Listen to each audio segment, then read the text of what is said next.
Hello guys, welcome back. Welcome back to Mabea Live Football. And today we're back again. Sorry for the technical hiccup that we've had. It's normal, but now we're back. We hope that we will continue very well. We will not have some technical challenges. But welcome back. Let's continue talking about football. We are here. We'll be discussing about all the matches that were played in the weekend, all the matches that we expect to be played this week, because we have Champions League is coming back. Europa League is also coming back. So there's much to discuss. There's plenty of issues to discuss about football. So welcome back, guys, and feel much welcomed. Tell us what you think. If you're here for the first time and you've not subscribed to the channel, please consider subscribing to the channel so that each and every time you're here, whatever we discuss about football, you will be in a position to give us your opinion. Tell us what you think. Tell us some of the team that you support, the way they are performing. Are you happy with the way the team is performing? You're so happy with the way your manager is running your team? Because some of the important news that we have is that some of the players that have been signed have already started hitting the road running. The likes of Anthony has scored his first goal of the season at Man United. So there's much to discuss this week. There's much that we expect this week from teams who are playing the Champions League and some of the teams that will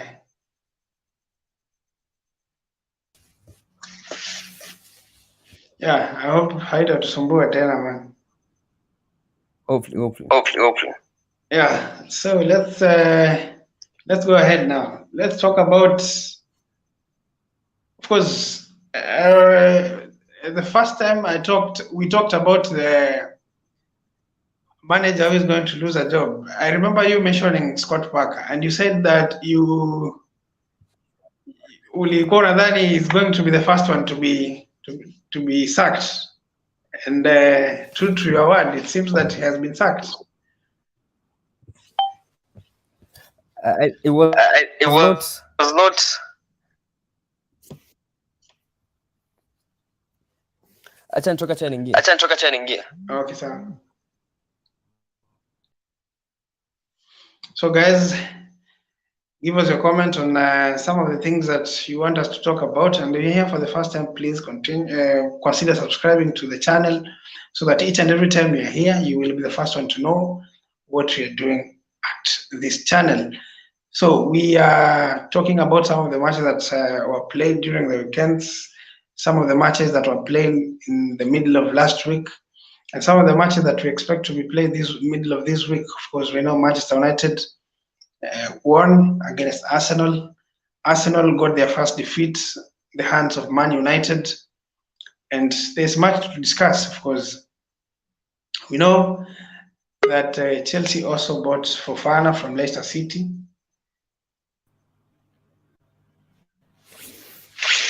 Yes. Sasa niko sawa. Sasa uko poa. Bado kuna echo. Kutoka Tebu try living alafu. Now that I've created sidhani kama naweza leave. Me, I'm not feeling it. Are you feeling it? The echo? Yeah, on my side. Yeah, on my side. On your side? Yeah. Wow, if I leave then I don't have that option. Let me try leaving then. Okay. Wow, guys, we are here talking about football, and we appreciate so much your comments. We appreciate your opinion. Please give us your opinion about the games. Give us your opinion about Manchester United. Do you think that Manchester United are now back? They played Arsenal. They won 3-1. Big result. What do you expect from Man United? Give us your opinion what you expect from Man United. Give us your opinion about the manager. Yes, are you good now? Hopefully. Bado unajisikia? Sijui nini na hapa because I'm not getting that. Sipati hiyo echo.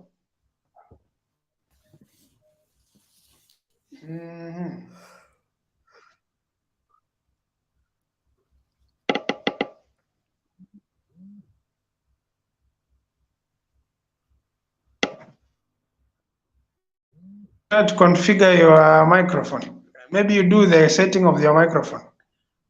You can go to setting and see whether your microphone is okay.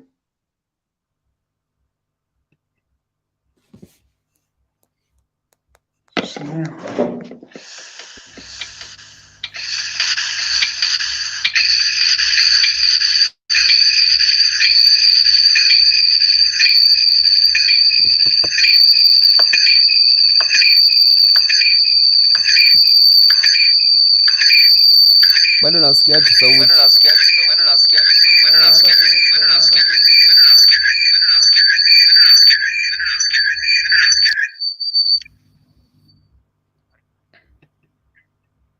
Iko sawa?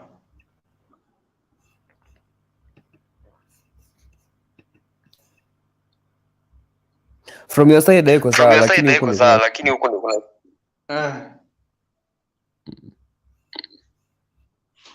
Ajua hii kitu wame upgrade sasa, inanisumbua by the way. Eza. Tebu try creating a different line. Let me try. That's what I'm thinking of doing. Let me do some settings here. Audio.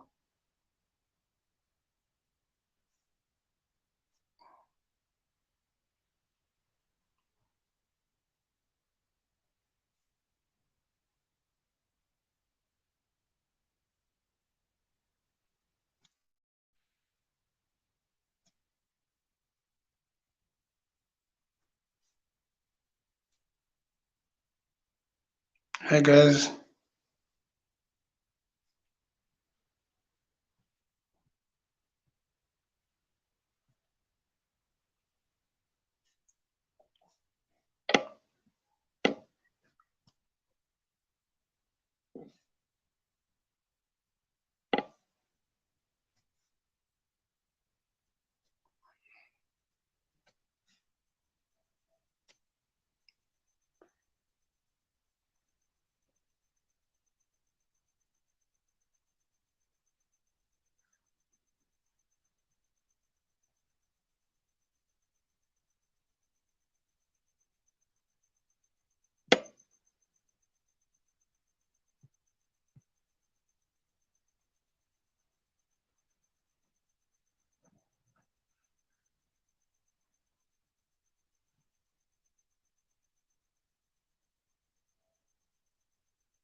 Hello guys.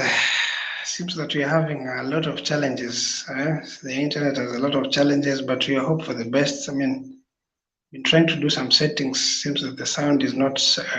There's a lot of echoes from my side. I don't know how I'm going to configure it out so that at least we can have a good conversation. So guys, we have a challenge, but you're going to make it. We have a challenge, but we're going to make it. Please, if you're here for the first time, please consider subscribing to the channel so that each and every time we are here, you'll be the first one to know when we have a discussion.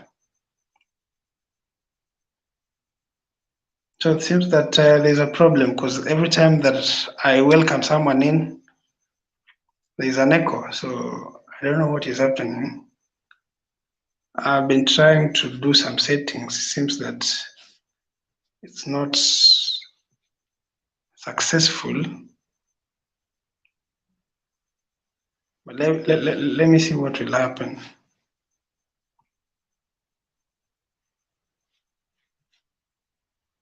Let me see what is going to happen.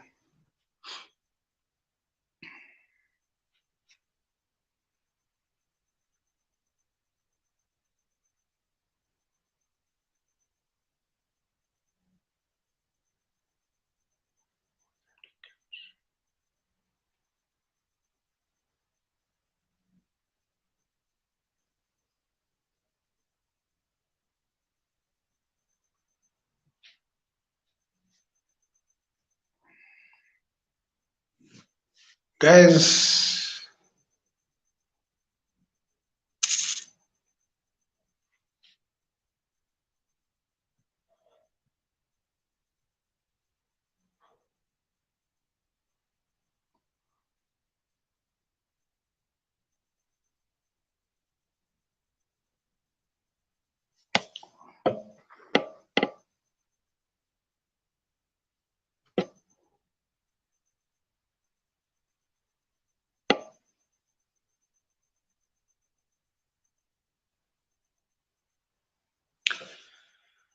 so guys, let's continue now.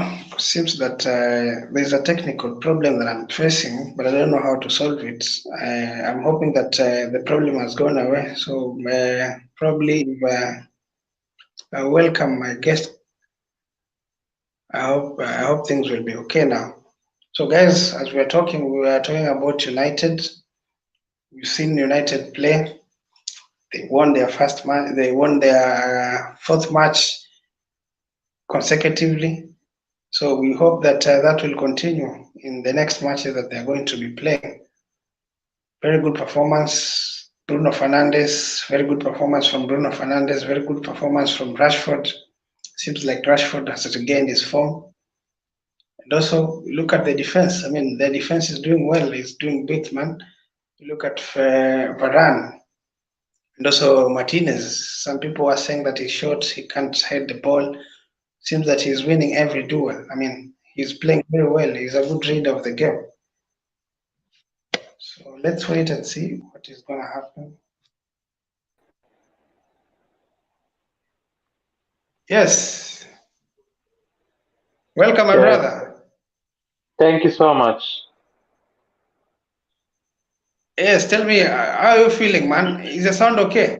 Because we've been having a problem here. You see, we have there's some upgrade wametufanyia hapa, lakini man, seems there's a challenge. Is the sound okay? Yes, the sound is okay. It's okay. Yeah. Yeah, I was with Kenan here, but we experienced some challenges, some audio challenges. I don't know if it's okay now from your side. Probably yes, okay. let me try and get him again to come in so that we can see.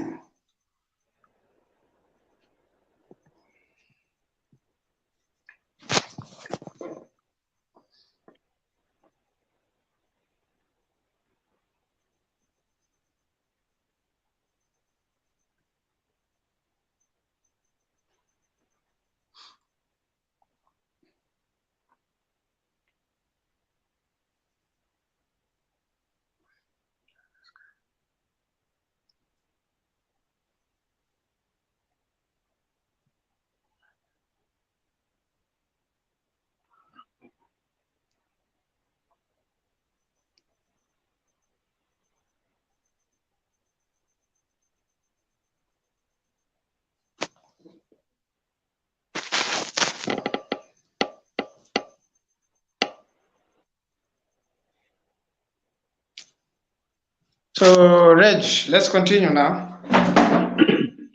Yes. Let's continue now. Where do we start now? Do we start from Arsenal losing? Do we start from the signings that we made? Of course, we've not met for a week. We've not met for a long time now. We've not discussed so much football. The last time we were here, we also had not been completed. So much has happened.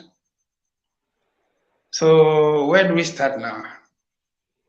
Let's start from the transfers. Of course, are you happy with the transfers that your team has made, or what are some of the highlights seen in this transfer window? Which player do you think has really reignited some of the teams that they have joined? Actually, I'd say that Haaland has been a very great signing for Man City because we can see what this guy is doing for the team. Actually, Yeah. 6 games, he has 10 goals. So uh, yeah, Haaland is a very good player. He's a very special player because we can see what this guy has done for Man City. We saw him Yeah. score. We saw him score Yeah. last weekend. So Yeah. actually, it was a draw, but at least he got a goal, and it was a draw. Actually, they dropped 2 points, but he's a very good player. Actually, he's a very good player. Mm-hmm. So Yeah, for you, so I think Haaland. that's Mm-hmm. that's the most good signing this window transfer. I'd say it's the most good signing. Yeah. Yes. So for you, Haaland stands out. What about the other one? Of course, it's not only Haaland stands out for. I mean, for all the signings, you think Haaland stands out? Who's the next Yeah. one? Of course, Gabriel. From your side, I Uh, think the Gabriel next also. The next one is actually I'd mention 2 players, Gabriel Jesus and Anthony. You see, And Anthony, people would say that Anthony played only 1 game, but actually, if you did watch that game, you could see how yeah. Anthony performed. Actually, he has something to offer for that Man United team. Even before Okay. the game, I said that Anthony is going to be a problem for Arsenal. Yeah. And Uh-huh. you can see what the guy was doing. Apart from scoring the goal, we saw that Anthony was really trying. He had Yeah. something to offer for the team. Actually, Yeah. when he was Yeah. subbed off, I was like, yeah, better. It's better for us. So Uh, Anthony will be a problem for the Premier yeah. League teams, for the Yeah. opponents. If you see Anthony, then you'll have to be very careful. Okay. Yeah. So, Kenan, welcome back. Thanks. As we were saying, we were talking about some of the highlights, some of the players that, of course, the last time you were here, the transfer had not been completed. But for now, we already know some of the players that have been signed in each and every teams. So we were trying to look at some of the players that has really stood out. And he says that Haaland is a good example of such kind of players. From your side, which are these players that you think are marquee signing to our respective teams? Of course, at Man United you have Anthony. I'd Do you go echo with the? Gabriel Jesus. Okay. Home tennis beast. Wow. Yeah. He can bully anyone. Yeah. He causes havoc in the defense, and he has massively, single-handedly improved Arsenal. He was the missing Uh-huh. link for your team. You can do Mm-hmm. everything. Yeah. Everyone can say Haaland, but Haaland hata kama hangekuja bado City ingekuwa City. You see? Yeah. Bado Yeah. wangefind njia za kupata mabawa like they used to do in the previous season. But you Yeah. can't say the same for Arsenal. If Jesus atoke hakuna mtu anaweza mreplace. For Haaland you can say Alvarez can. But Jesus akiumia hivyo itakuwa a big problem for the team. I think I'm going for number 1 Jesus, then Haaland second, then that boy from Liverpool, Cavallo. Oh, Cavallo, yeah. Fabio, yeah, third, alafu Anthony fourth. Mm-hmm. Mm. Then the rest. Okay.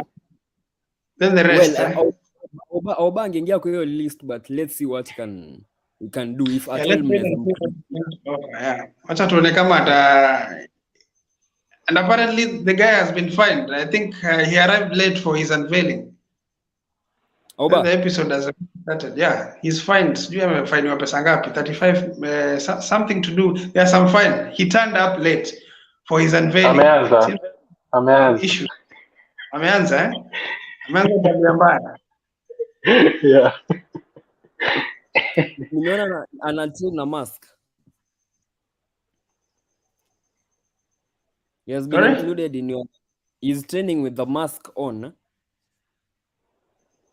Yeah, he was shipped to Italy, I think, to be kutengenezewa mask. Alipelekwa Italy. Is it Rome? Somewhere, yeah. To fit to get his mask done. So we'll see whether he'll be in the team this week or probably at the weekend. I've seen him train and yeah, his intention to have a debut tomorrow. Okay, for me, I think I'll go with Martinez. I never thought that he will do well. I'll go with Martinez. By the way, yes. I'll go with Martinez. Of course, Haaland, I knew he will score goals. I knew he will score goals because when you look at Manchester City, the kind of chances they get. So definitely, Haaland being a scorer, he will score goals. But for Martinez, he has really surprised me. Mimi siku expect ule msee acheze hivyo. So I thought it will turn out differently, but he has played very well. So I think Martinez has really stood out. Then I'll go with who? I think for me, Martinez. The others, I expected them to perform the same way they are doing. Cavallo, I've not seen much of him. I wouldn't say that he's doing what I didn't expect him to do. But for me, Martinez has really stood out.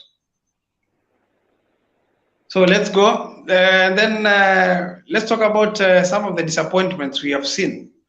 Some of the players that have been signed. Who has disappointed you so far?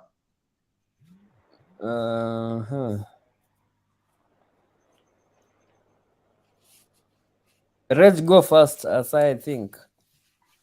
Actually, I'm still thinking. Yeah. I'm still thinking. Koulibaly.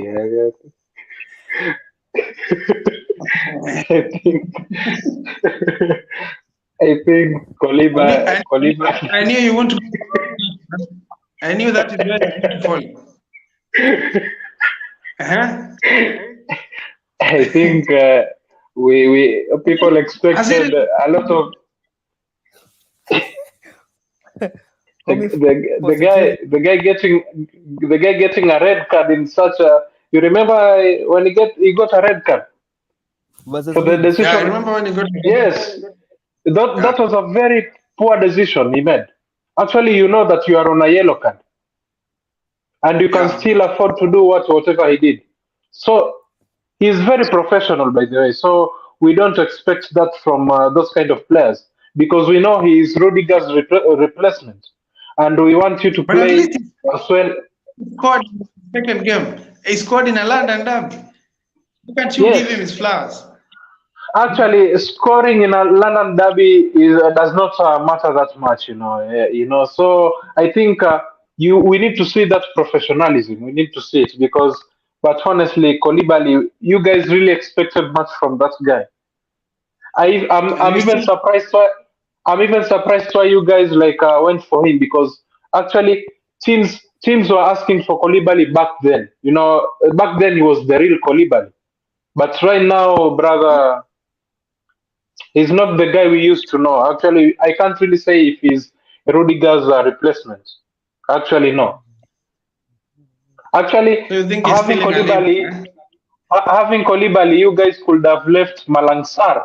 They are just, yes, it's just that kind of. I don't think if he's actually he is a disappointment, man. He's a disappointment.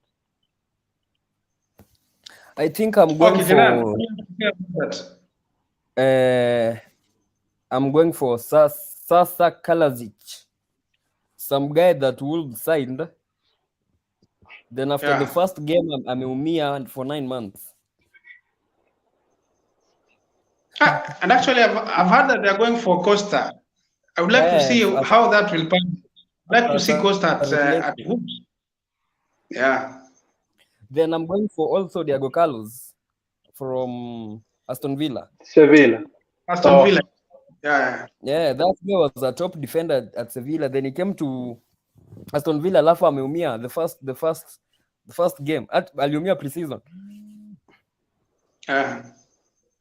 Then I'm going for the one and only nigga for security, Kalidou Koulibaly. He has been a downgrade.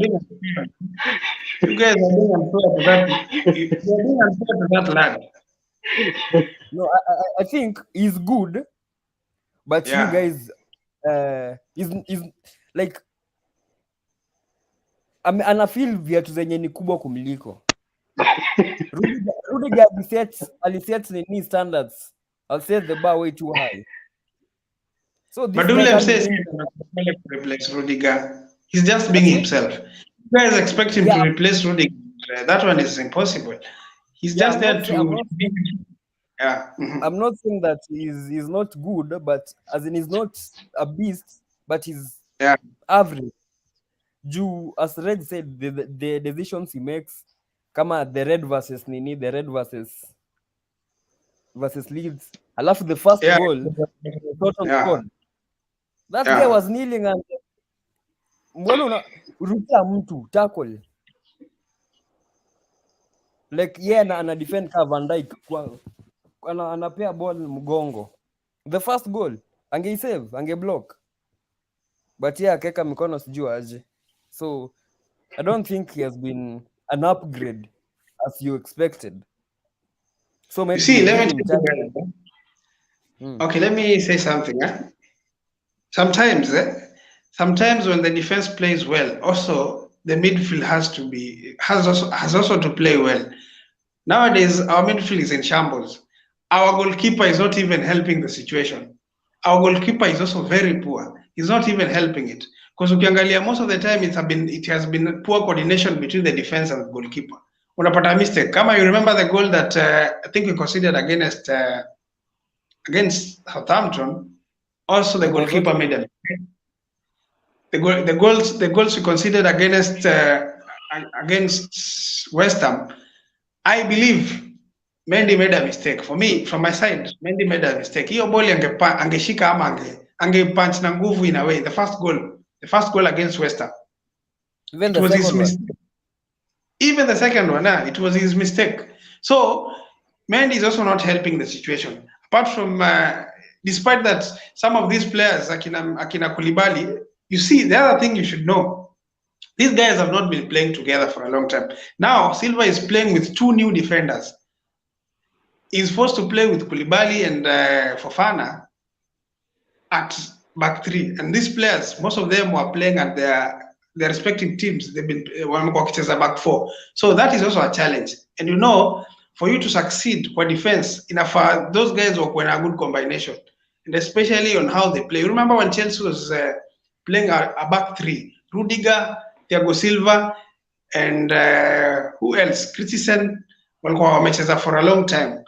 I remember there was a time when Pep Guardiola alikuwa anasema the reason as why Chelsea play very well, so good, is that you have the three at the defense and then the two, Jorginho and Kante, collect the ball from the defense. So you have the back five ambao ukiwakujia kama unataka kuwa press, hao sio wanakutoka rahisi sana. So for now, you cannot say the same, because when you look at Koulibaly, you can't say that he's very good at the ball when he has it on the feet. You can't say the same for Fofana. Of course, Fofana, I've not seen him play at Chelsea so much. I cannot judge him. And again, on that right hand side, ilikuwa maybe nani anacheza this young guy Chalobah. So these players have not been playing together for a while. They've just trained and they're in a game. So I cannot really fault. I cannot really cast aspersion to Koulibaly that he's the only person who is making mistakes at Chelsea. Even Silva ukiangalia some of the decision pia amekuwa kimake. I don't think ana make good decision. So for me, I think let's give them time. Let's see what they are going to do. And for me, I think I won't blame him so much. I think he'll do well. He'll do well. Hopefully. So me, my disappointment will go to, I think, I've not seen Calvin Phillips play. I don't know why he has not been given a chance. That is my disappointment. I don't know why he left Leeds. He was a captain. He was a good player there. He was adored there. I don't know why he left City. He left Leeds. So he's been at City. He hasn't played. So I think that is a little bit disappointment, even though I won't judge him because I've not seen him play. But again, he's a player who needs to be given a chance to see what he can do. Then at Chelsea, I think the disappointment, I won't say there's a disappointment really, because Cucurella has been good. Not as much as I saw Chilwell influence the game yesterday. Chilwell came in and influenced the game very well. He scored and also assisted the second goal. So for me, I think Chilwell is way much better than Cucurella. There's something that Cucurella lacks. He's not good. William said he's good at delivering the crosses, but hiyo nini ya kuattack. Unaona kama vile Chilwell aliingia na influence the game. He's a bit creative going up front. But Cucurella and getting the chances through the passes, the crosses. What do you have to say? Actually, when you say that, you remind me of my team as well. We have this very same problem. Yeah. Because I don't really understand why we are wasting a player like Tierney. We are actually wasting that guy. Yeah. Simply because, why am I saying that? A day like yesterday, before we signed Zinchenko, Arteta said he was questioned about Zinchenko, and he said that Zinchenko can play as a CDM, of which his game style of play. The guy can play as a CDM. He's good at rotating and all that. He's good at passing, he's good at assisting, and he's also aggressive. So I really thought that Zinchenko will play as a CDM and Tierney will play as a left back. Because, actually Tierney has been a very good player ever since. I don't know whether you guys have noticed any problem with Tierney, but actually I really feel bad. That he gets injured a lot, right? But he's now, he gets injured, but now he's okay. He has been there. We also saw Man City wanting Tierney. Did you see that during the window transfer? So actually, exactly, to replace Zinchenko. So Tierney is a very good player. So I really thought that, you remember, even I told Kenan, I told him that I think Zinchenko will play as a number 6. So that's the same problem we have. Actually, that's okay. Let's get you yesterday. Yeah. So let's get into that game now that you've talked about Arsenal and the problem that they have. Let's get to that game directly to that game. Yes. What went wrong yesterday? You guys started very well. You scored a goal that was denied. I'm very sure that was a goal. That was a goal that was supposed to be given, and you were denied that goal. Kama hiyo goal ingeingia, hiyo goal ingesense a lot in that game. And when you saw actually, when you ask me what the problem is, I'll only mention one thing: Lokonga. Lokonga was the problem, brother. You know why? Yeah. He's a midfielder. But the boy, despite being young, you have to really try. The boy is passing sideways and backwards, not forward. Actually, we need someone who can drive the balls forward. Mm-hmm. I remember on halftime, I told you guys, with Lokonga, we won't get anywhere. We won't get good results. What did he do? The second half, the beginning of he gave a blind pass. The blind pass was now a counter attack, a goal. Yeah. So, brother, we can't move anywhere. Even when we play him next match, we will still struggle. Even if we will win, we will still struggle. I don't know how coaches think. Because we won the previous match before playing Man United. We won. Lokonga Yeah, played. So yeah, he I did. don't know if Arteta thought that this boy is good enough, he can play. But brother, Lokonga cannot play against big teams. So what is happening to Partey now that he gets injured each and every after 5 games he gets injured? Is he I'm old? very tired. What Partey, man? I'm tired. I'm tired. I don't know if he eats rice and pasta or something. I'm tired. I'm very tired. Yeah, Actually, we need to, despite him being a very good player, we need to replace him. We need to get a replacement. yeah. Actually, and Douglas Luiz was the very perfect replacement. But you went for him very late in that transfer. Yes, You could have. yeah, yeah, it was very late. I won't deny it, but for a very good player like him, actually, you Yeah. just have to like close your eyes and get the guy. I'm telling you, Man United will cause problems this season. Believe me. Are We you were saying sure? that yeah, a team like Man United will cause problems this season. Despite them losing the 2 games, but you saw them yesterday. The guys were possessing. The They guys just were took their. like, They yes, didn't the possess guys. the game. They just took their No, actually, chances. They possessed the game. no. They were playing a possession game. They were possessing. I'm telling you the Oh, truth. really? For the No, first minutes, their that possession was was 80. I don't know.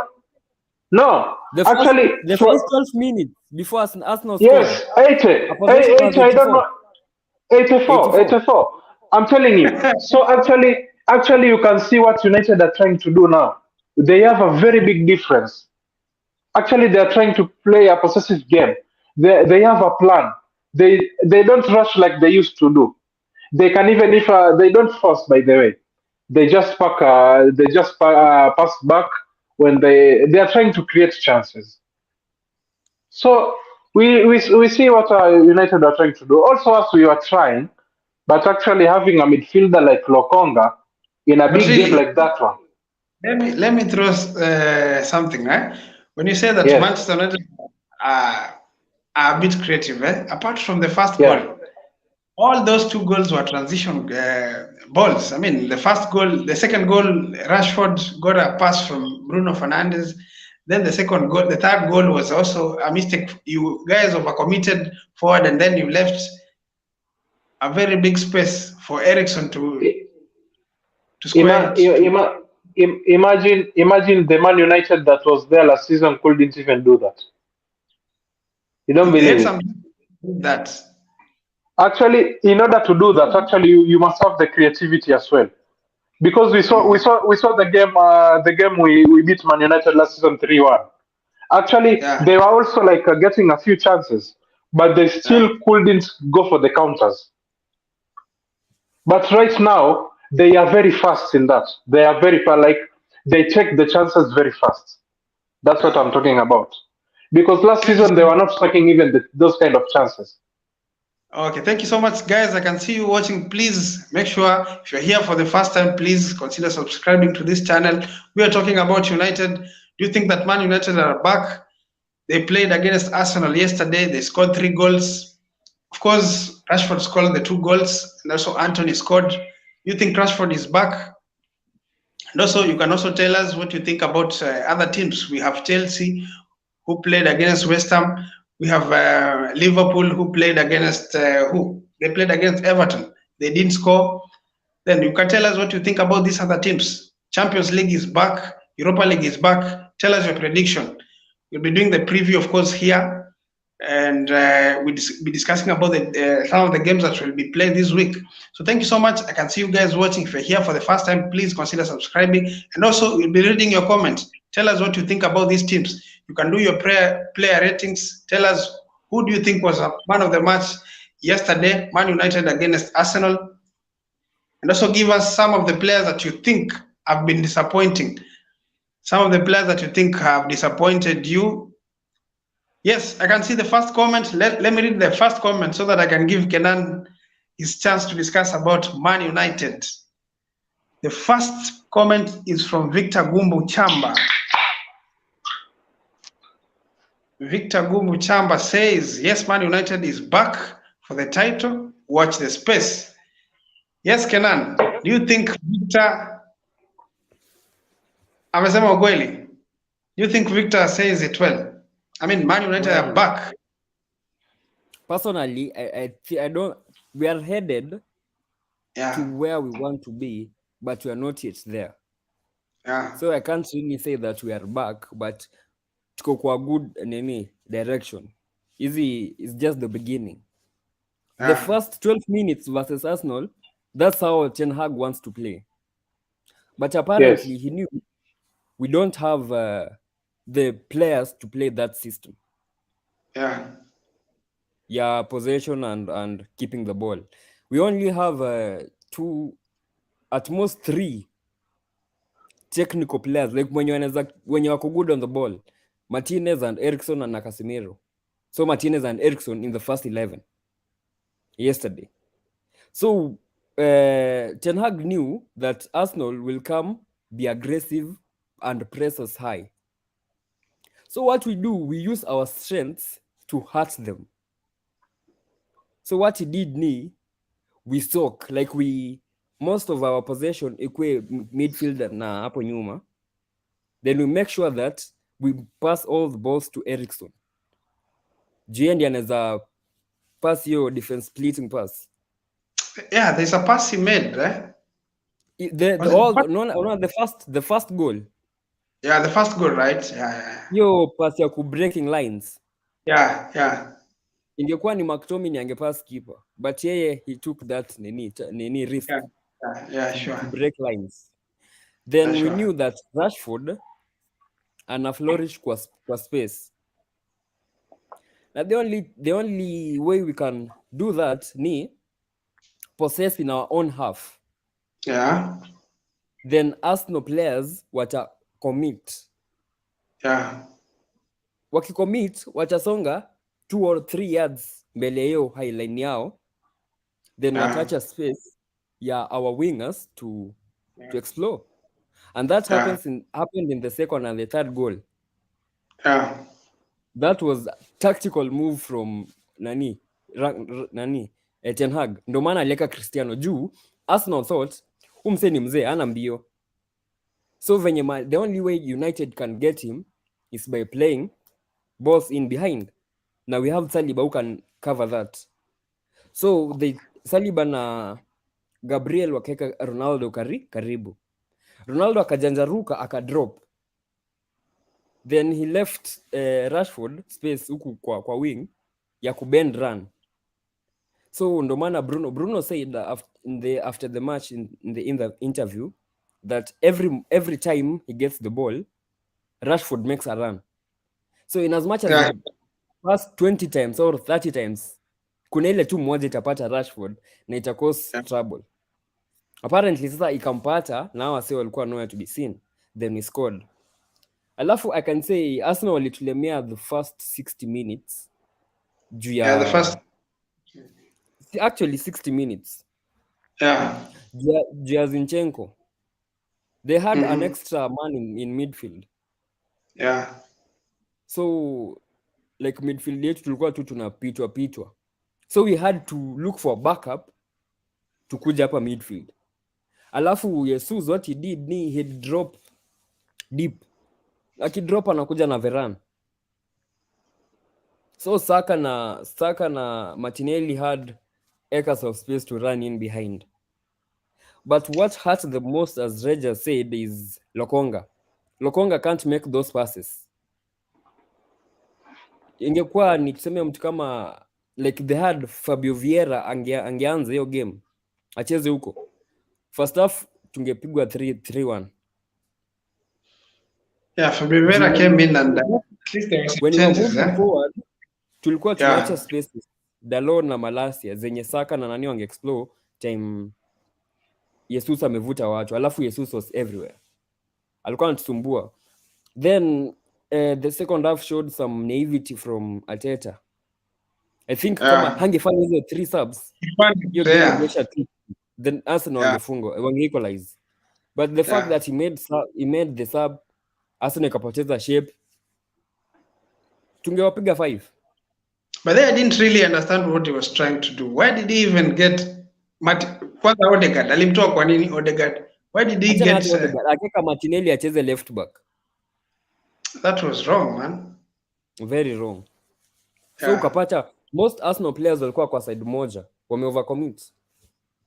Tungewapiga 5.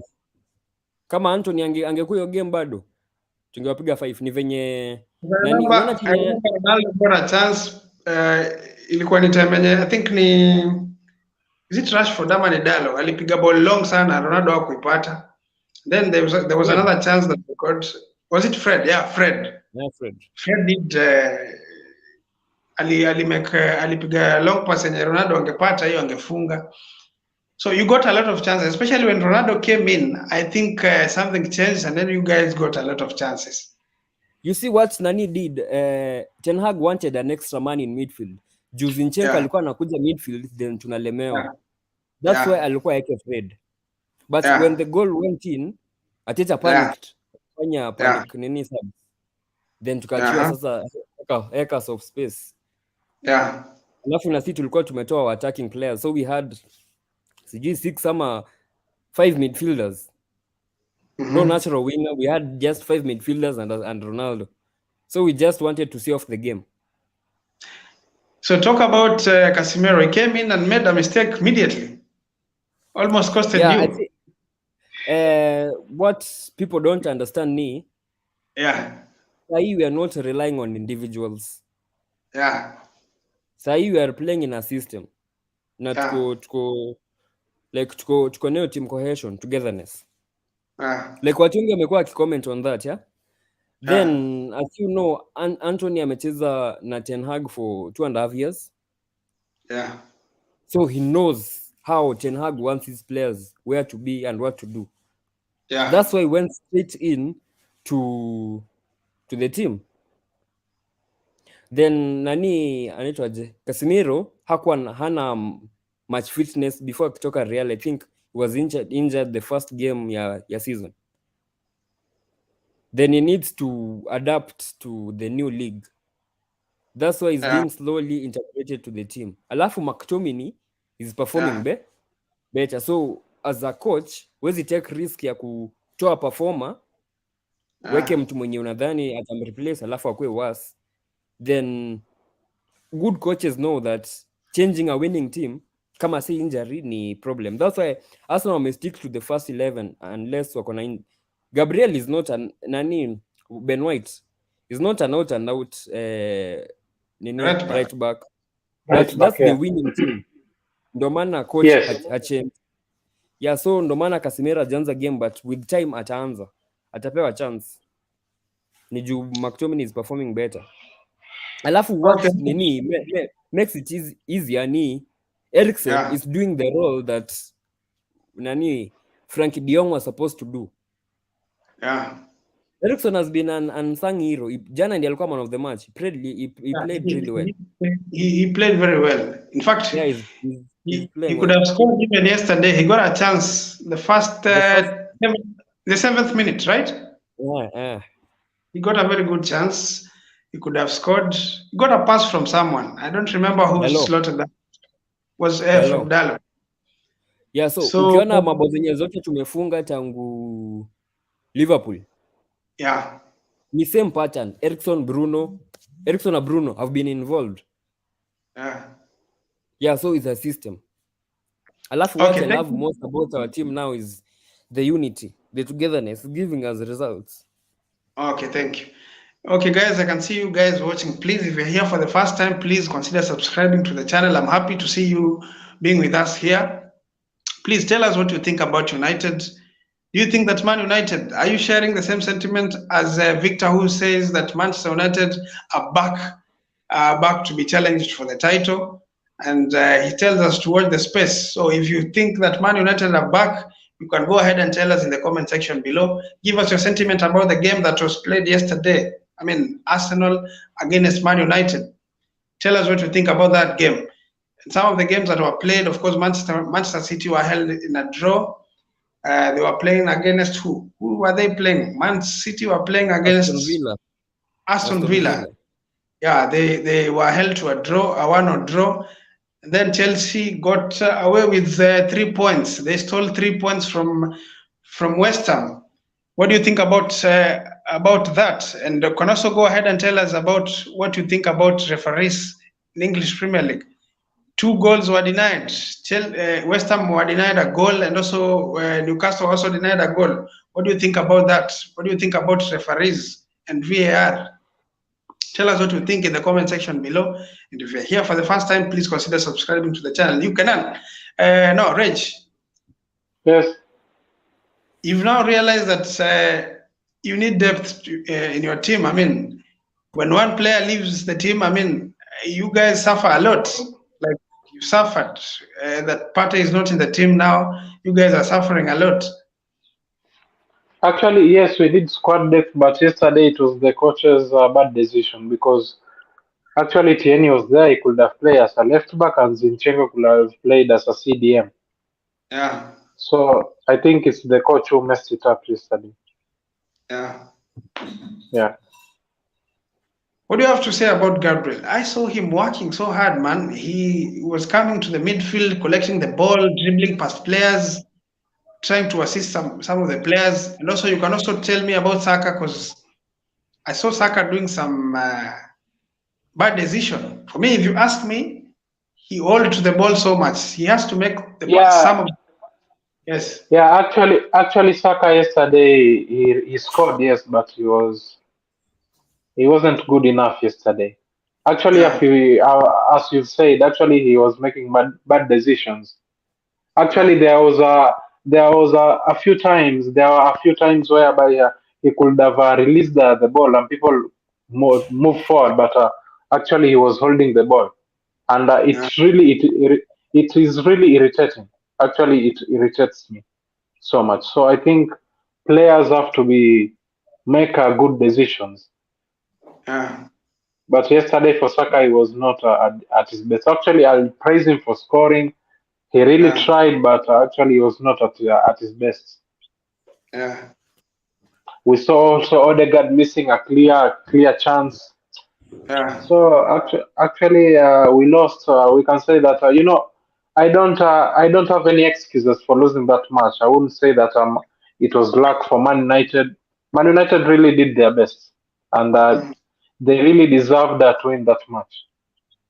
They worked for the 3 points and they got it. Yeah, they worked for the 3 points. Actually, it was a very entertaining game. It was an interesting game. So, yeah, I'll just give credit to Man United for winning that game.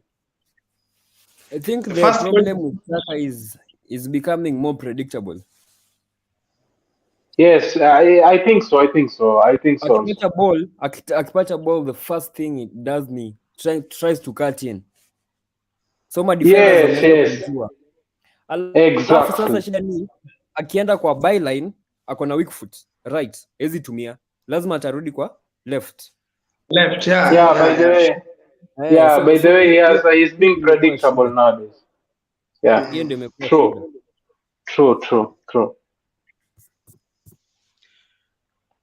Okay, guys, I can see you watching. Please give us your comments. What do you think about Man United against Arsenal, Chelsea against West Ham? You can also give us your player ratings. Of course, we are doing now player rating, Arsenal versus Man United.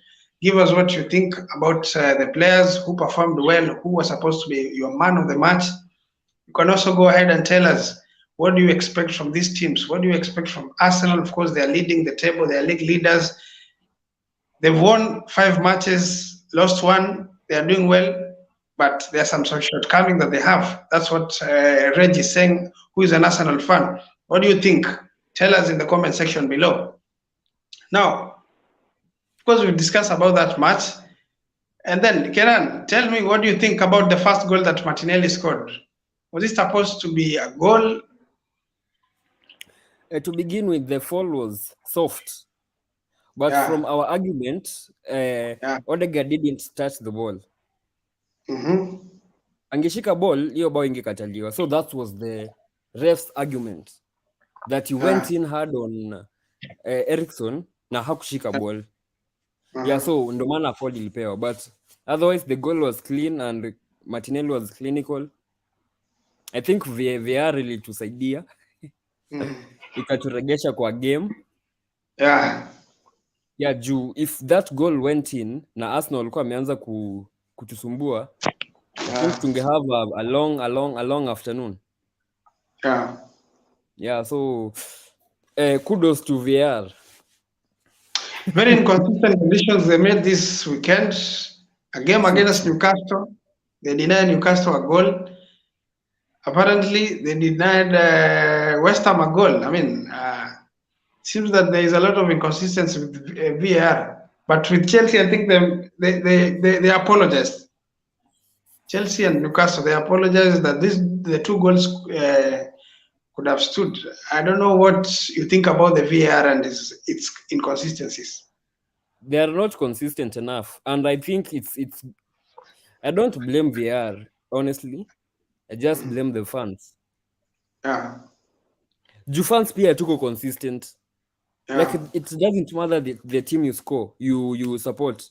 If you see a call that is not good, no matter versus what team, ikemee hiyo pepo, like kataa. So sisi tuna celebrate as long as ina to favor. Isipo to favor then tunalia. Let me give you an example. On Saturday, Van Dijk, you see what he did to Onana. Yeah, I did. On Sunday, Lokonga did the same thing to Bruno. I didn't see any Arsenal fan asking for consistency. You see, so such calls ndio zinafaa, like pia sisi mafans tuwekea ma ref pressure. Yeah, so like as a fan base tuko divided. So inapea ref nini opportunity ya make calls. Juu if United is playing versus Liverpool, I mean United is playing versus any team, then a decision goes against United. Mafans wengi wataenjoy. Alafu tuseme cost hiyo team points. Mafans wengi wataenjoy until it's their own team. Yeah, so we as fans also need to be serious on these decisions. Okay, now give me your player ratings as we finish from Arsenal and United. From Arsenal, from Man United, how do you rate De Gea? In a scale of 1 to 10? 7. You give him 7. And then right back, Dallo. Dallo, I give him a 7 also. Martinez. And Varane 8. Okay. Malacia 7. Ericsson 9.5. McTominay 9. Bruno 9. Rashford 9. Anthony 8. Sancho 8. Okay, so a man of the match was Ericsson with 9.5. That's how you rate him. So maybe nani amepotea, sijui ameenda wapi, ningemuuliza rate his team. And how do you rate Arsenal performance? Ramsdale, I'll give him a 6. Okay. Yeah, juu hakuwa na saves za kumake. Yeah, so he was unfortunate to concede. Alafu he didn't do his homework well because he thought the first goal he thought Anthony is right-footed. So akataka cover near post. Alafu Ben White had give him a 4. Was awful marking Rashford the second half. Yeah, he did. Then Gabriel he did a very bad. I'd give them 5s. Then Zinchenko, I'd give him a 5 also. Then Odegaard, I'd give him a 5. There were times he had a chance to shoot, but he went for an extra touch or an extra pass. Lokonga, I'd give him a 4. Martinelli, I'd give him a 5. Saka, a 6. And Jesus, 6. Jesus 6. From their side, you think Jesus had a good game, He really did. He tried. Okay, for me, I think United. I'll give De Gea 7. Mm-hmm. Malaysia, I'll give him a 7.5. I think he kept Saka quiet a bit. Everything that Saka tried, he had an answer for that. Mm-hmm. Then for the two defenders, for two central defenders, I'll give them a 8. I think they tried. Dalo, I'm not sure about him. I'll give him a 6.5. Apart from the crosses that he was trying to make, but I expect more from him. I expect more from him. I expect him to at least up his game, just like just as Malaysia is doing. So I'll give him a 6 or a 6.5. Then in the midfield, I'll give McTominay an 8, He and actually then a played 9. well. Yeah, he played well. I'll give Ericsson a 9. For me, Bruno should be your man of the match. I mean, he had 2 assists, right? 1. Oh, the first goal he had a pre-assist. Yeah. Yeah, he had a pre-assist. Kama angelegea anguke. Of course, he had already given the ball, but he had already been fouled. He was fouled after giving out the ball. Out the But ball, yeah. I think he was a man of the match. He really influenced that game. He was all over the pitch. I mean, doing the right passes, trying to risk.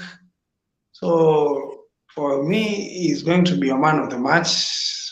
I'll give him a 9.5, right? 9.5.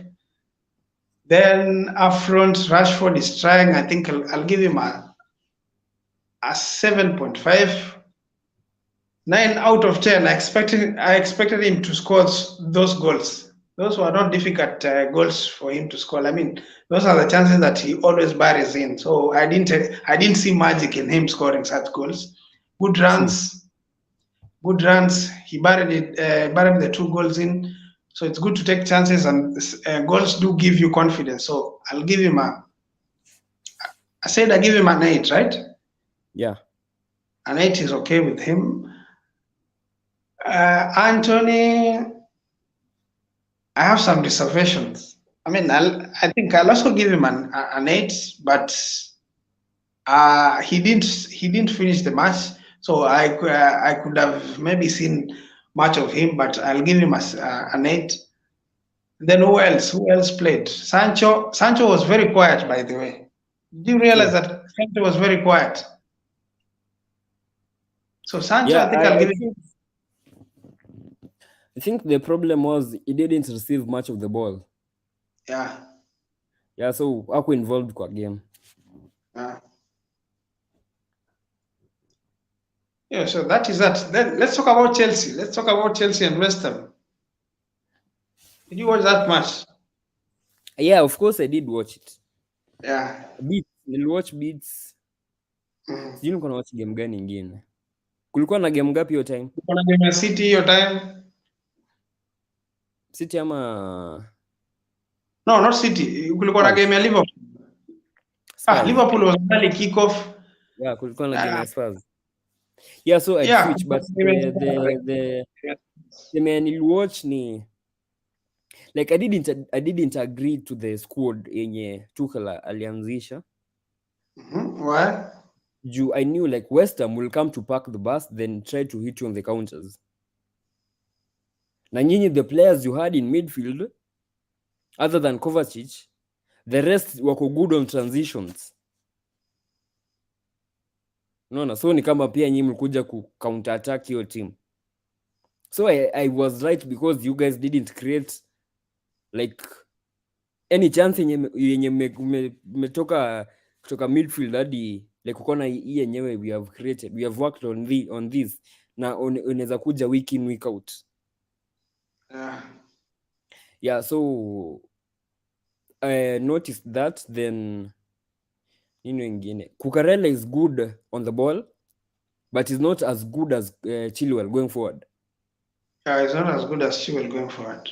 Yeah, so I was thinking, what if you try him in the left center back where Kalidu plays, then you place Kalidu in right center back, then Thiago Silva hapo katikati. Juu the problem Kalidu is having ni, I think Rudiger was good with both feet.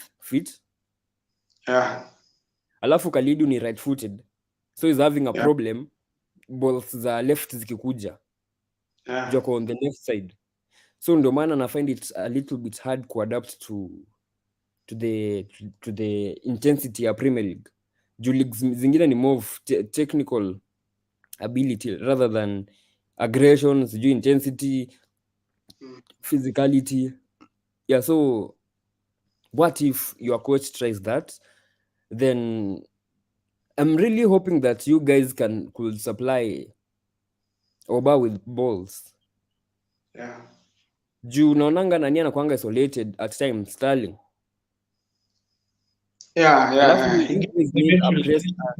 You guys need a striker mwenye ako kwa box, mwenye hata you can cross the ball for. You sometimes you try to pass, no overpass. Unaona James anapata space huko juu ya kustring pass, but hakuna mtu kwa nini mwenye anaweza attack your ball fiti kwa box. You see, something that was a bit I was surprised with Chelsea is that you could see them spraying in some crosses, especially James. You could see him spraying some crosses in, and there was nobody to head in the ball. Exactly. All the players who were up front were short. Pulisic is not good with the head. Sterling, again, is not good with the head. It was not until Havertz came in, that's when maybe you could say such crosses could make a lot of sense. But when we have short players and we have players who are good on the ball, you should provide them with some good service at their feet so that they can do something with the ball. So something that I don't understand, ni venye Chelsea mazee, hiyo midfield yao, there is no one who is creative. There is no one who is ready to risk to do a progressive pass.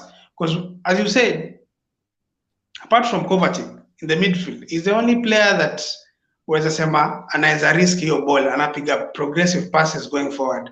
Apart from him, you look at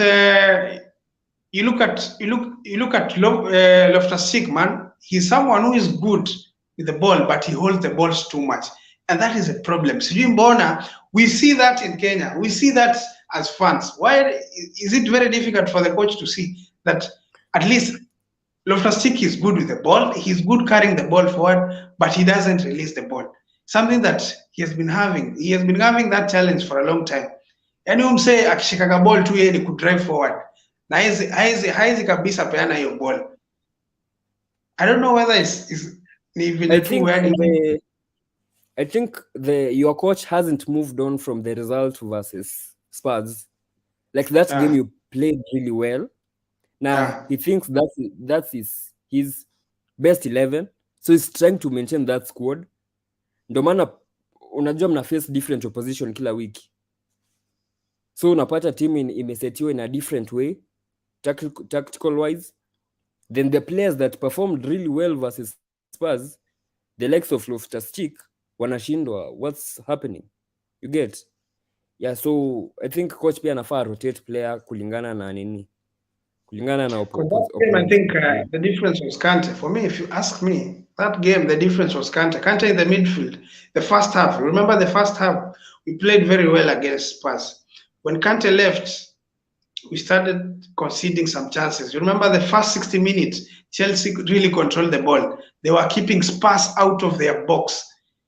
And when they lost Kante, and again, we give kudos to their manager, he changed the system. That's when they started getting to our box. So as you say, I think there's a problem with how the manager is trying to treat some of the players.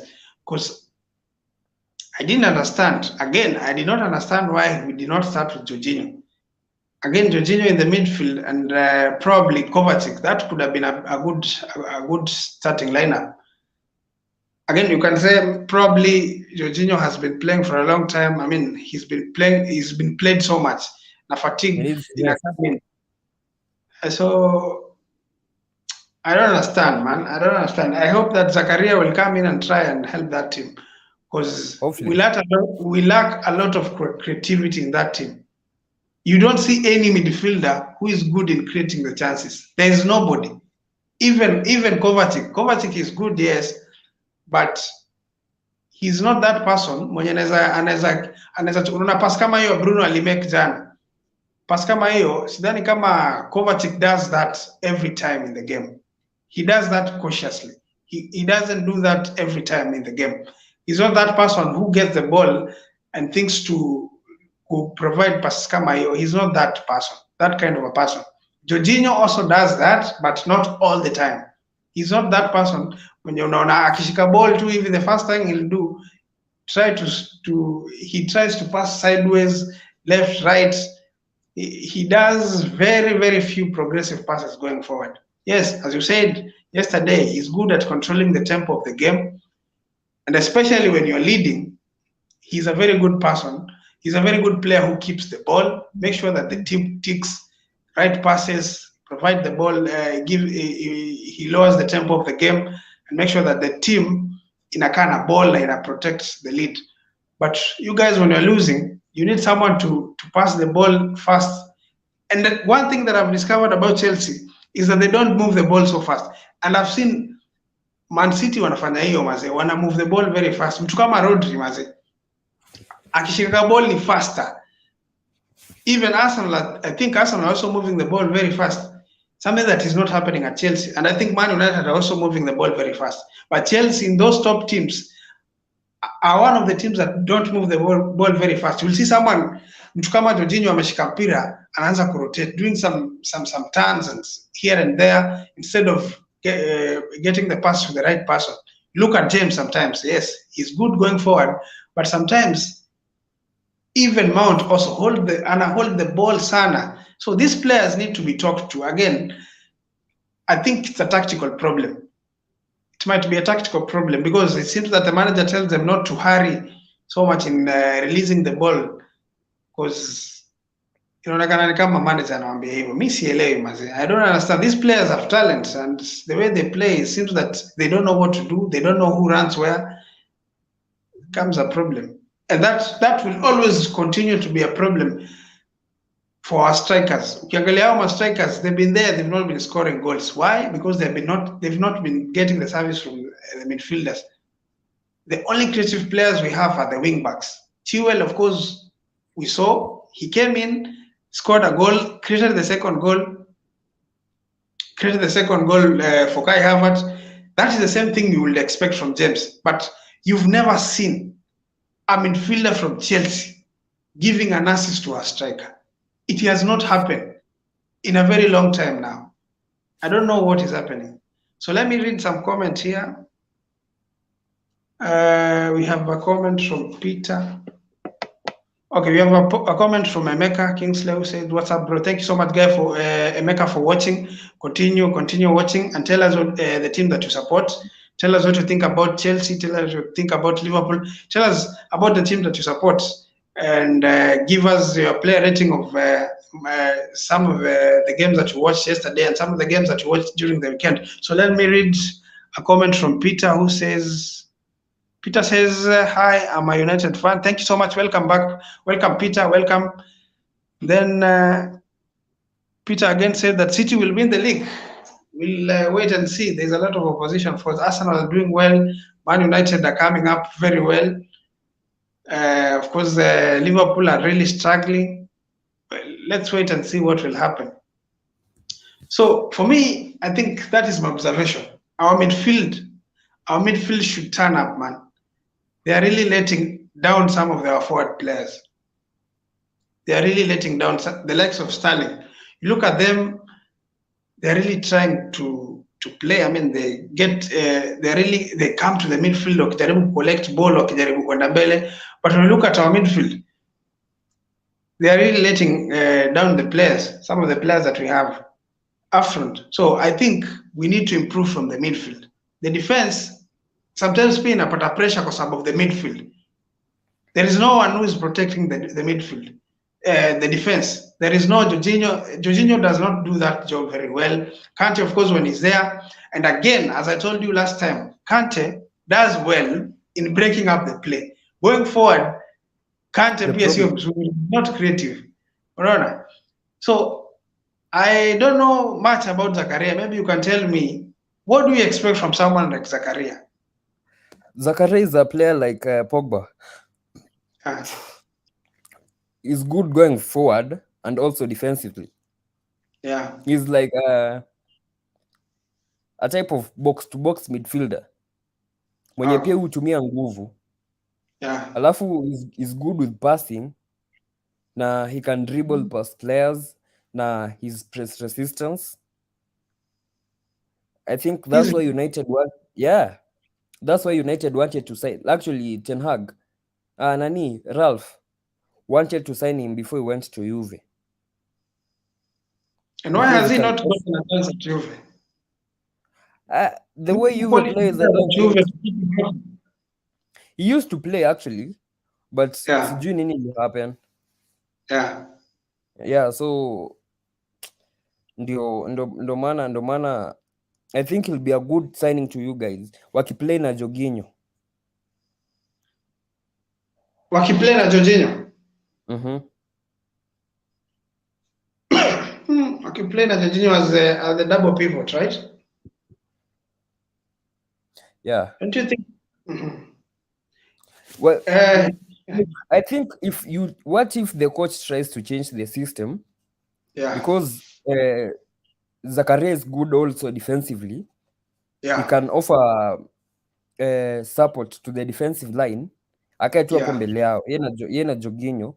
Then you play a 4-3-3. With now Sterling. Yeah. With a lone CDM. Yes, with Sterling now as a winger. Yeah. Sterling in the wing, then who's the other winger? The other winger might be maybe that's where now Ziyech comes in. Yeah, because Sterling the left, Ziyech comes to the right, and then we have a strike. Then Oba in the middle. Yeah, you know it kutakuwa hapo na a lot of chances created. Because Sterling is creative. That means Havertz won't play and Mount will also not get a chance. Ama you use a 4-2-3-1. Yeah, with a 10. Attacking an extra attacking player. I guess hapo mta create a lot of chances. I hope that will work. I mean, because we have now tunaweza cheza na double pivot. Mtu kama Zakaria maybe and Jorginho, Zakaria Kovacic. Do you think Zakaria Kovacic can work? Of course it can. Yeah. Because Zakaria is a multi-dimensional player. He's good defensively and offensively. So anywhere in the midfield where can be deployed, he can work really well. Yeah. Yeah, so anaweza cheza tu namba yote. Okay.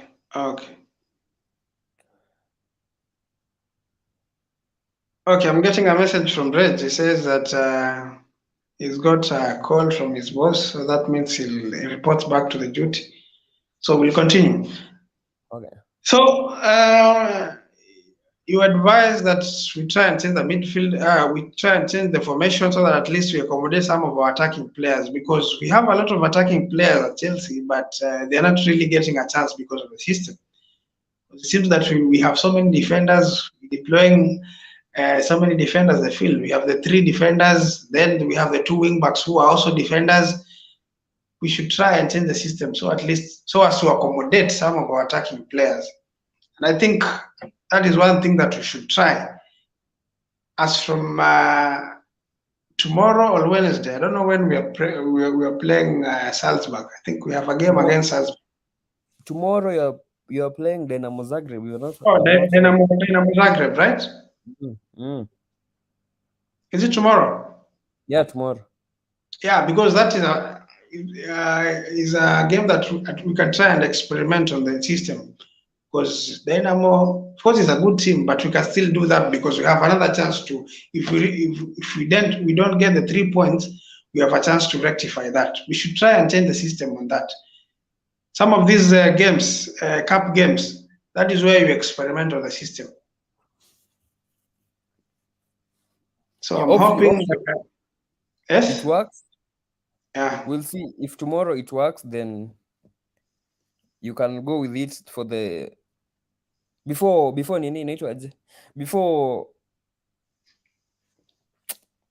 international break. Okay. Yeah, you can try different systems. Juu kiasi weekend unacheza na Fulham, which is a good side. Fulham is a Yeah, good so side. He's going to pose a good it was a challenge. problem. So I think your coach needs to change the system. Yeah. He needs to change the system. And again, one thing that I've realized is that every time we've gone to a back four, we've created a lot of chances. Because I remember when he played, I think last season, if I remember well, when we played against Spurs, we deployed a back four. We created a lot of chances. We scored 2 goals. This season, in preseason again, we deployed a back four despite losing those matches, but we created chances. Nowadays, when we play a back three, we rarely create the chances. Seems that goals nyingi tunapata and some of the goals that we are getting, it's either through it's just out of the blues, man. We don't know. It's not even great. Ukiangalia bao kama ya Chilwell, hiyo is just ilikuwa bahati mbaya. Ilikuwa bahati. Hata yeye mwenyewe alihedio bola kujua inaenda wapi, then he followed it up, then he scored. So for that, apart from the second goal yenye ilicreatiwa vizuri, I have not seen Chelsea create a lot of chances, and I think that is because of the system that we are playing. That system, it really limits a lot of our attacking players. We are not getting much from our attacking players, so I think we should change the system, see how it works against Dynamo Zagreb. Is it Zagreb or Dynamo Kiev? Zagreb. Then if we get 3 points, we can think about that against Fulham. Fulham is a very good team. They have a good striker, Mitrovic. Na najua atasumbua sana kila Kulibali. Now that you are really calculating them, man. Atawasumbua sana. So then let's talk about City. City played against who? Villa. Against Villa. A match that they lost. If Villa lost, they could have lost their manager. I only watched the second half.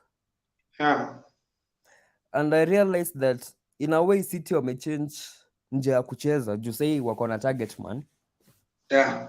Alafu pia kuna ile kujitakia kati ya Haaland na Foden.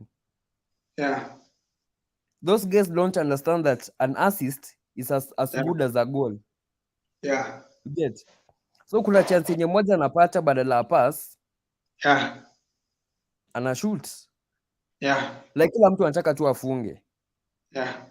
So I guess that's the big problem affecting City right now. Juu wanapata chances mingi wanazisquander, then team ikipata chance moja inatumia fiti then wanapack. Yeah. Yeah, so by the time City wana try kupass around wa unshuffle hiyo pack, unapata game imeisha. Ama wako vulnerable to counter attacks. So I think the problem affecting City ni ile kila mtu anajitakia afunge. I saw a couple of times zenye hadi Haaland ana shoot na right foot na kuna pass rahisi anaweza make. Mtu alikuwa ameopen kwa flanks.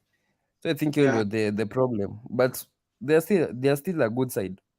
They are still a good side and they are doing well.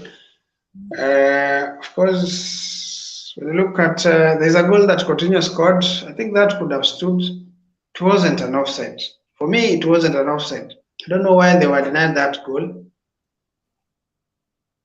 From your side, do you think that was an offside? Good. No, it was not an offside, but the problem is not the players. Yeah. The problem is the ref. You see, they were told before you call for an offside, let the play continue. After an action has been finished, then we have VAR that can review. Now the problem comes in when Coutinho cut back, akachenga mtu wa kwanza wa pili, then ref akapuliza kipenga. So City players wakasimama hadi keeper, then Coutinho akashoot, ikaingia bao. So the reason why they didn't review ni ref alinini. When ref akiwhistle, play na stop. Before bowling ya kwa net. So kama ref ange blow whistle, na linesman angenua offside ingekuwa reviewed, alafu bao ipeanwe.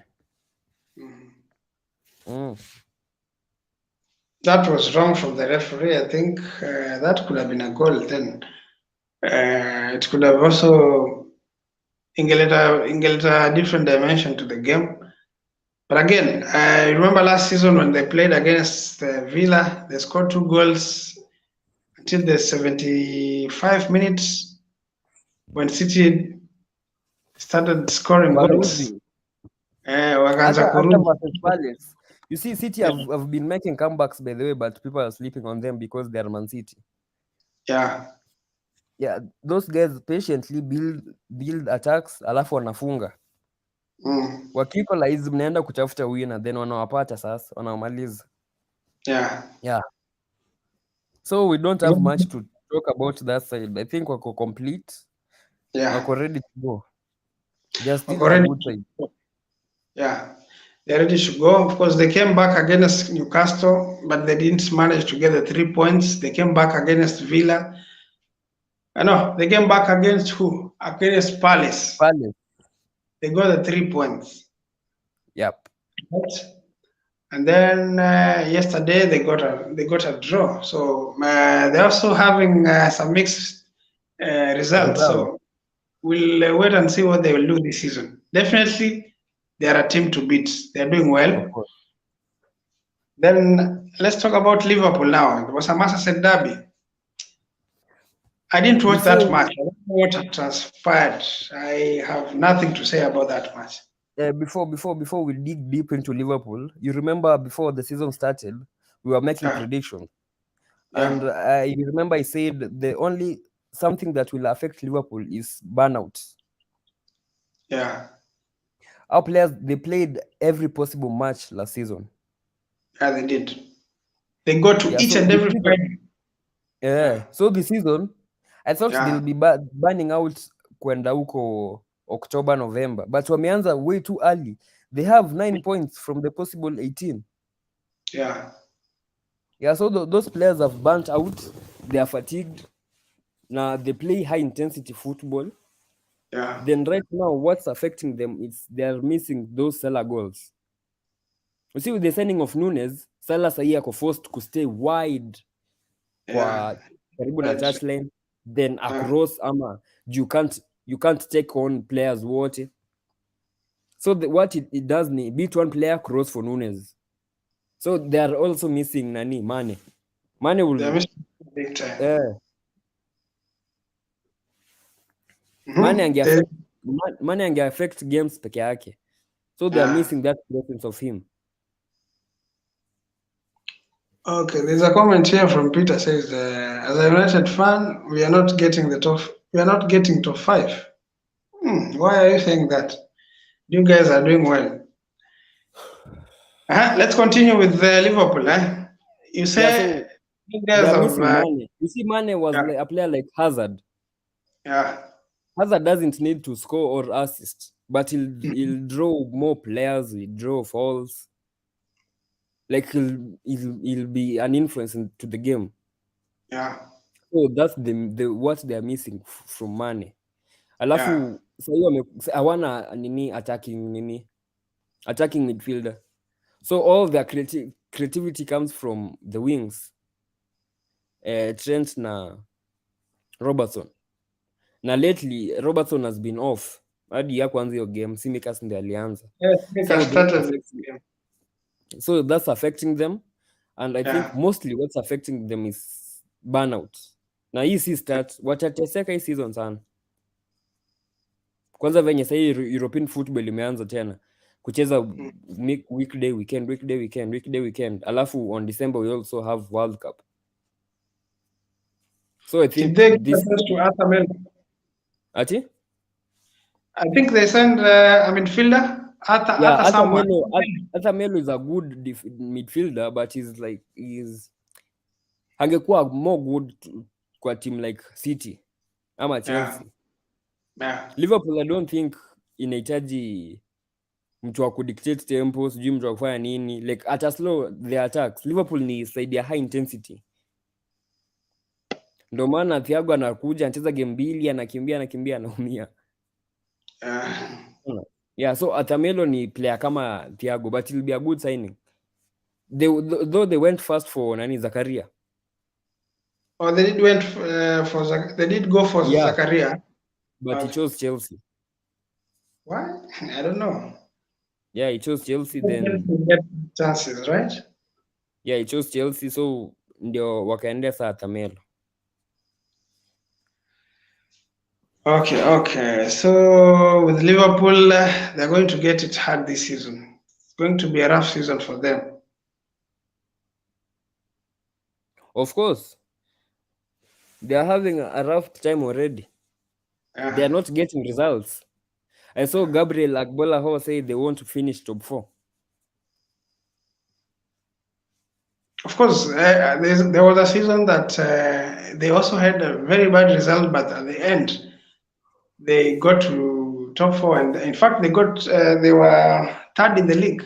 They know how to find their way to top positions. Actually, what happened? United made it easier for them because there were games we lost intentionally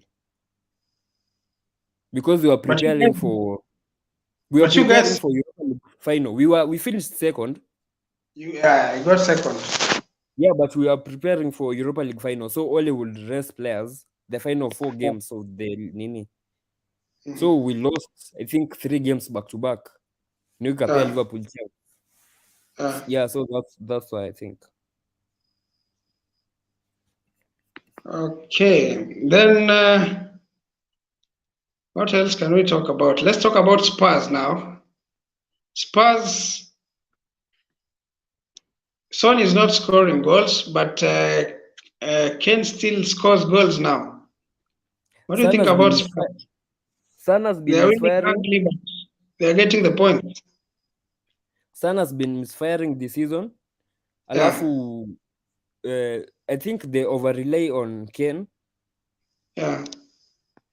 Ndio maana kama yuko kwa game pia wao wako. Yeah.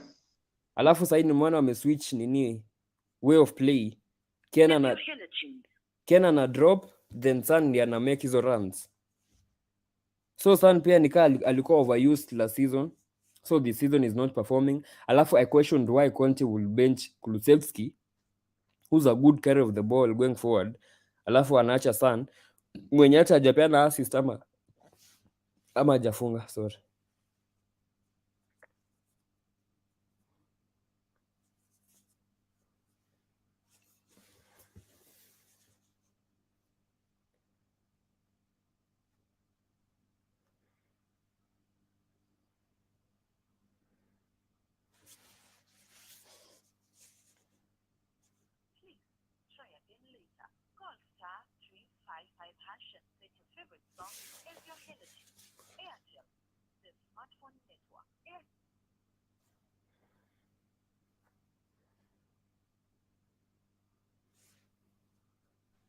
Yes, are you there? Of course, I'm here. Okay, let's continue. Yeah, so I'm saying I questioned why Conte will bench Kulusevski and still stick with Son who's been misfiring lately. So I guess Son needs to be benched. Alafu, yeah, hiyo tu. Like Spurs, they get scrappy wins. You can't say that they were dominant. Ile tu wanakwanga too lucky. Now, in football, luck is part of the tactics. Yeah, sure. Yeah, so they're just lucky. Of course, with their manager, you expect them to, with all those wins that they have, the confidence will kick in and they will continue winning games. That is dangerous. Unajua ule manager yeye akianza kupata points ni hivyo. But on Saturday they are playing Man City. Oh, they are playing City. So it will be a good game. Yeah. I expect them to win City because they.